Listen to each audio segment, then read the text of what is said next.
السلام علیکم گائز، امید کرتی ہوں کہ آپ سب خیریت سے ہوں گے۔ میں بات کر رہی ہوں سید فاروق چینل سے۔ سب سے پہلے ہمارے چینل کو لائک اینڈ سبسکرائب لازمی کریں۔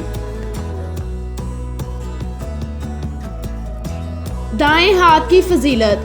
حضرت شیخ سعدی بیان کرتے ہیں، جس شخص نے سب سے پہلے کپڑے پر پھول کڑھایا اور انگوٹھی بائیں ہاتھ میں پہنی، وہ پرانے وقتوں کا مشہور بادشاہ جمشید ہے۔